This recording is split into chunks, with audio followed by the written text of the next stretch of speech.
Welcome back to First at 4. Right now, we're looking back at the life and legacy of a Valley icon, a dear friend, and a mentor to so many of us here at 12 News, Kent Dana. And joining us here in studio now is our coworker, our dear friend, and Kent's son, Joe Dana. Joe, it is so good to have you back. I know it's still been quite recent.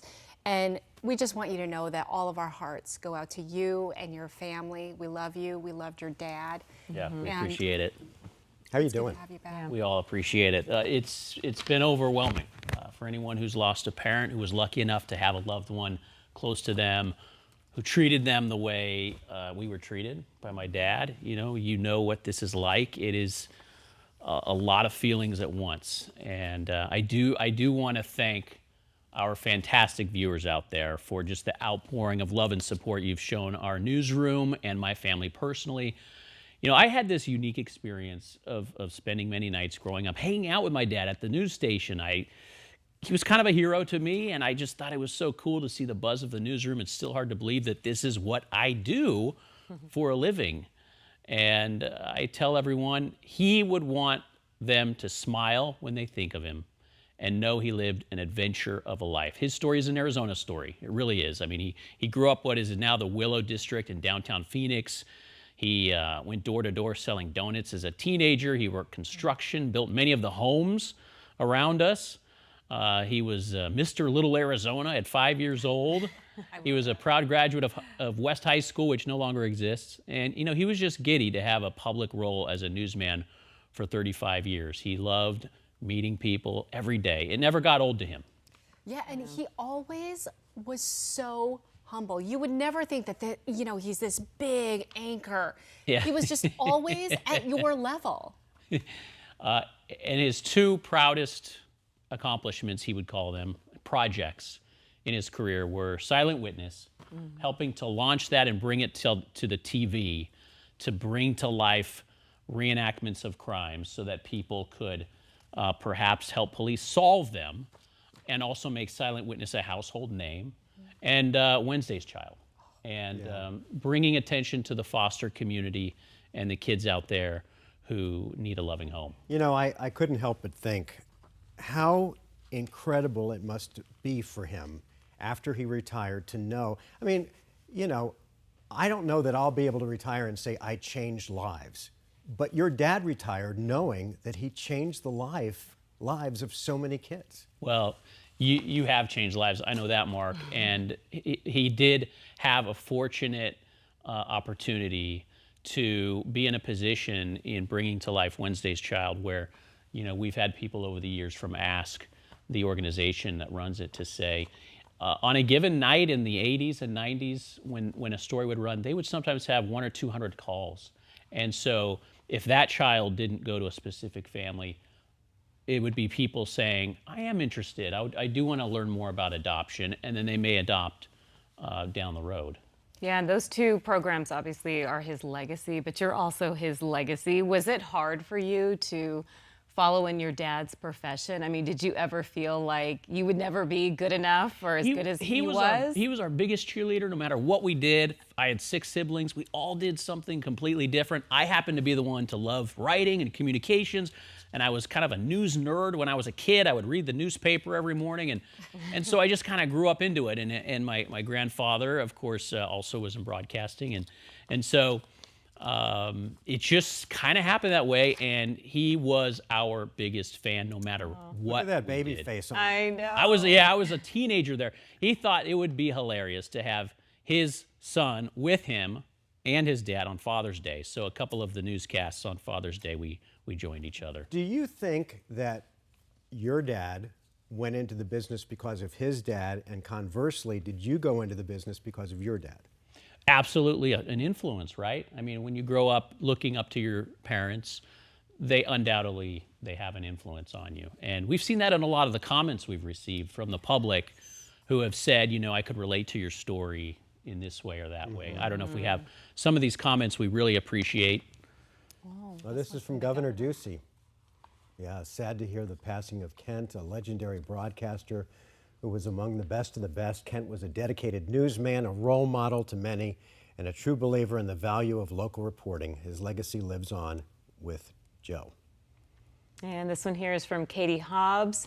It says, I grew up watching Kent Dana, and he was a Phoenix legend, larger than life and deeply trusted by our community to always deliver the news. I am heartbroken to hear of his passing, and I'm thinking of his family today. And this is from what looks like a viewer here. Yeah, here in and a Republican legislator, T.J. Shope. If you're an Arizona native like me, you grew up with Kent Dana. May he rest in peace. We know T.J. and Mayor Kate Gallego. Generations of Phoenicians have been touched by local broadcast legend Kent Dana. Our hearts are with the Dana family. Thank you, Mayor. We really appreciate that. Do you think, Cindy, this is my favorite. I adopted my 5 children from Wednesday's Child. Kent was kind and sweet and frequently called to check on my kids. Wow. He was the best. Wow. We like to hear those stories. And also, this was a Wednesday's Child who said, I got to spend time with him. I was one of his first Wednesday's Child, and he was always so kind and warm. My condolences to his family. That's incredible to hear so many years later from Wednesday's Child. do you, and maybe we can roll through some of these as we're talking, but do you think if it hadn't been broadcasting and his dad hadn't been a broadcaster, what would have Plan B been for Kent? My dad always said he wanted to be a bricklayer. He loved the process of laying bricks and building walls. And he built homes in Arcadia as a teenager. He helped build Christown Mall as a teenager. Wow. Yep. And he looked into business and possibly construction when he was exploring fields in college. But then the bug hit him. He got a job at the radio station. Wow. And then the rest is history, right? Yes, the rest is history. Well, how did he deal with the transition from just leaving news altogether? Because you guys know, I mean, every day is different. You have the opportunity to tell, some of the most amazing stories, meet some of the most incredible people. How was that for him transitioning away from the business? Was he just like, ready, I'm done? Or did he miss it? It was hard. And he would talk about how he would go through depression. It was difficult. A lot of retirees, you need purpose. You need other, ways to keep going. And so he was open about how it was difficult to retire. And something that I think was very special for us, and if we can get this tape ready to roll, we did what was called Footsteps about 5 years ago. We had a chance to, for the first time, work together on some stories profiling Arizonans who had followed their parents and even grandparents' footsteps. Take a look.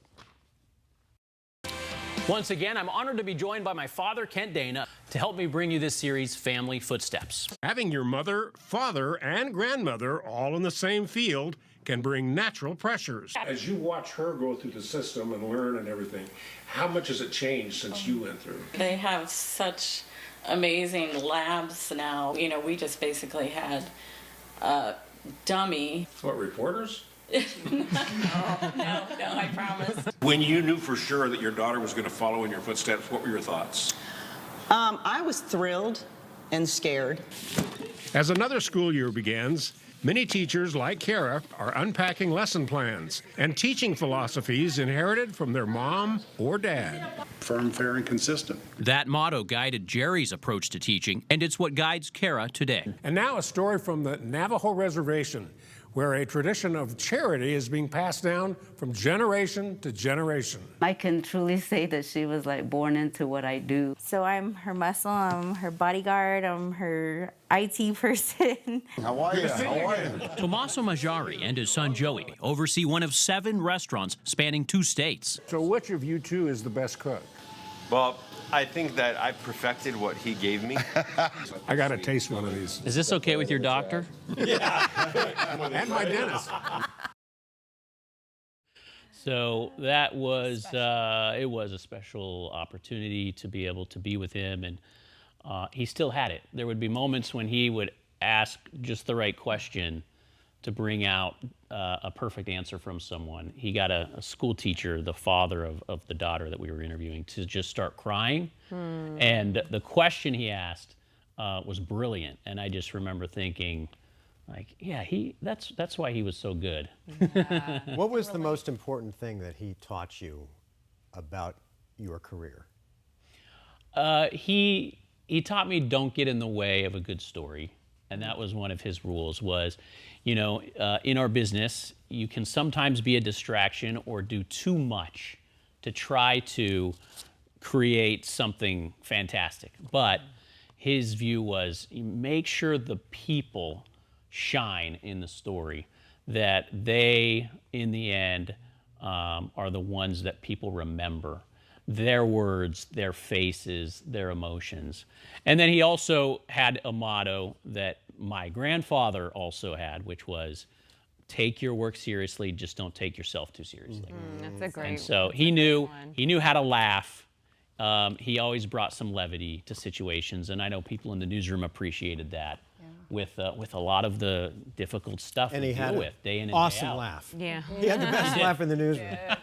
He did. It was like a childlike giggle. There was a genuine glee when he would giggle. And Yes. some of you will remember this, and I know you do, Joe. Uh-huh. Bill Denny, who was our great sports guy for so many years, another iconic figure, would purposely try to make your dad laugh and lose it because once On the air, once- you mean? Yes. Oh. Once Kent lost it, That was he it. was gone for a while. Yeah, you're right. Yeah, it became kind of a game, and then it would become contagious with others, and it has always been that way when our family's together. One person starts laughing, it usually starts with my dad. And speaking of family, there was a moment when he was giving a speech a couple of years ago that I also think epitomizes a lot of what he stood for. And if we can roll that, let's take a listen. I want to pay tribute once more to my dad, Joe Dana. He was a pioneer in Arizona broadcasting. He had the finest voice, broadcast voice, of anybody I've ever heard. And a lot of people don't recognize the fact that he once turned down a very lucrative contract in Los Angeles because he thought that that wasn't the best environment to raise 7 children. We always came first in his life, and that made a difference. And we came first in my dad's life, and you know how crazy the schedule is of an evening news anchor, and an image that I will always have is being at a Little League baseball game or at a school play, and between newscasts, I would see the corner of my eye my dad walking in his suit, still have some of that stage makeup on, and he would always show up, even if it was only for 20 minutes. He would make sure he was there, so we knew he was there, and then usually he would have to get back because of the demands of the evening news as it is.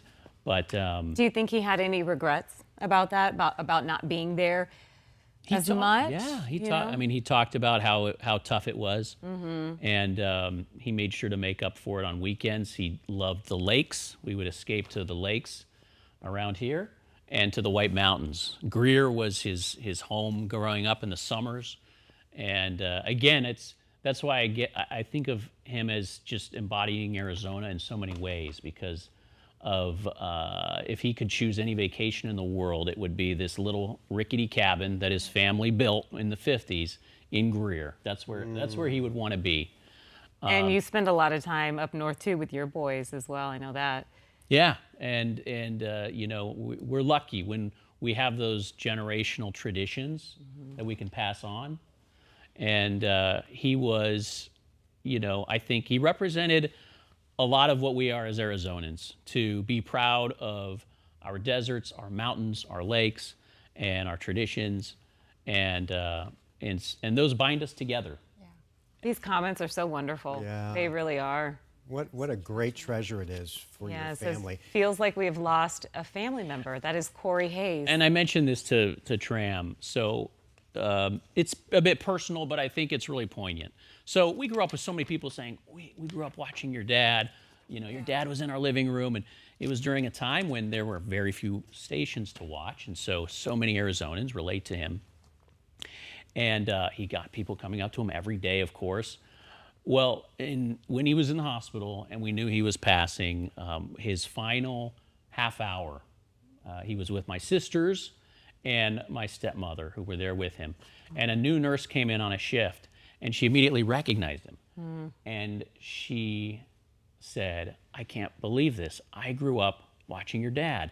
And she started crying, and she sat with my sisters and my stepmother and cried with them for that final moment when my dad was, on this earth. And it was fitting. My sister said it was so fitting because there were so many people out there. She sort of represented a lot of those people who felt like, they knew him so well. And who loved him. Yeah. I mean, I didn't get a chance to work with your dad. Yeah. I think I showed up maybe like a year after he left the station. But I knew that he was special because anytime I would encounter someone out in the field, they would find out I work for Channel 12. The first thing that they would say is, oh my God, Kent Dana, he's the best. You're working at the best station. And then they would have their Kent Dana story that they would tell me about, some event that he emceed or like some story that they did with him. So I knew he was special, even though I didn't get the opportunity to work here with him. We felt just as lucky to be around him and to have him with us in his family. I found this little gem as I've been doing some research. When he was 12 years old, there's this 1954 Arizona Republic newspaper clipping that we found. It's from the Phoenix Little Theater. And it's a writer giving her review of the play, okay? So this would have been a 12-year-old Kent Dana at the time. She writes,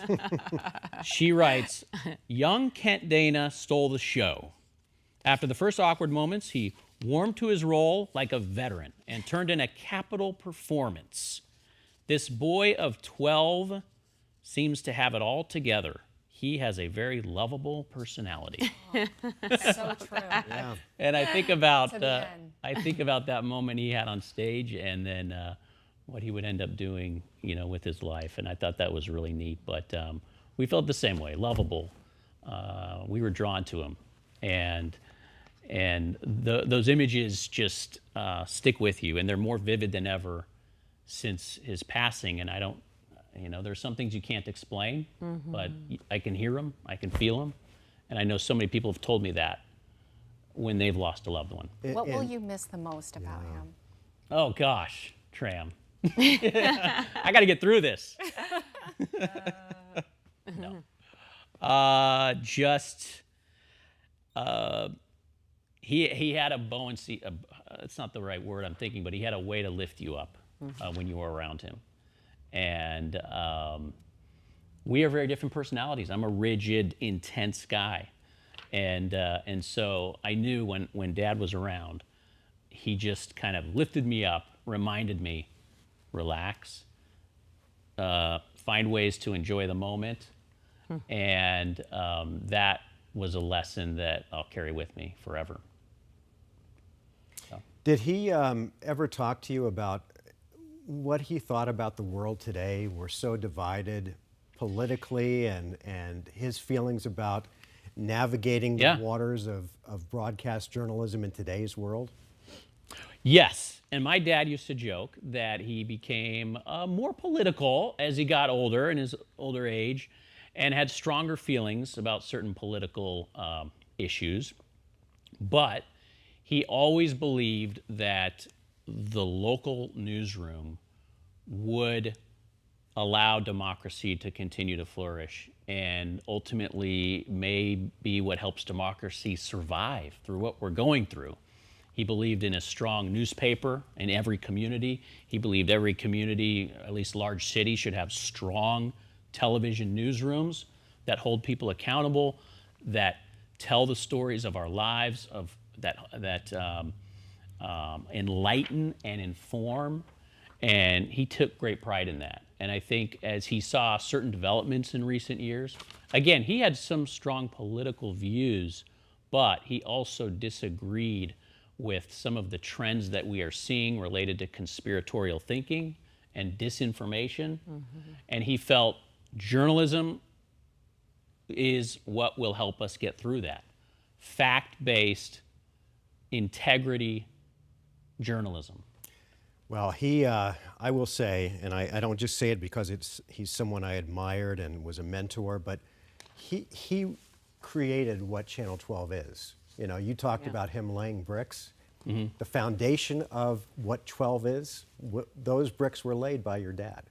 And I don't say that lightly. Yeah. Well, that's really nice of you. And he would be smiling He was a titan. to hear you say that.